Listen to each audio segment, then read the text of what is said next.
আমি যেখান থেকে দাঁড়িয়ে কথা বলছি এটি কুড়িগ্রাম জেলার রৌমারী এবং রাজীবপুর উপজেলার Roumari to Dhaka road highway রোডে। এই রোডে আপনি দেখতে পাচ্ছেন যে তীব্র গরমের কারণে কিন্তু দূরপাল্লার গাড়ি ঘোড়া কিন্তু খুব কম চলছে এবং ভ্যান রিক্সা যারা আছেন তারা কিন্তু প্যাসেঞ্জার পাচ্ছে না।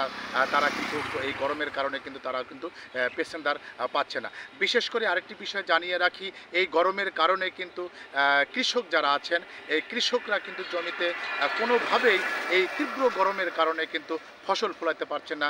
আরেকটি কথা জানিয়ে রাখি, এই গরমের কারণে কিন্তু রৌমারী হাসপাতালে এবং রাজীবপুর হাসপাতালগুলোতে কিন্তু রুগীর চাপ কিন্তু বেড়ে গেছে। আমি ডাক্তারদের সাথে কথা বলে যেমনটি আমাকে বলেছেন তারা, যে এই গরমের কারণে কিন্তু বাচ্চা তাদেরকে তারা ডায়রিয়া এবং আমাশায় ভুগছেন। বিশেষ করে ডাক্তাররা পরামর্শ দিয়েছেন যে এই গরমের কারণে বেশি বেশি পানি খেতে হবে, বাচ্চাদের বৃদ্ধদের বেশি বেশি পানি খেতে হবে। আর সর্বশেষ কিন্তু এই এলাকার তাপমাত্রার কারণে কিন্তু সাধারণ মানুষ যারা খেটে খাওয়া মানুষ আছে তারা কিন্তু কষ্টে জীবনযাপন করছে। এই ছিল আমার কাছে কুড়িগ্রামের রৌমারী থেকে তীব্র গরমের আপডেট।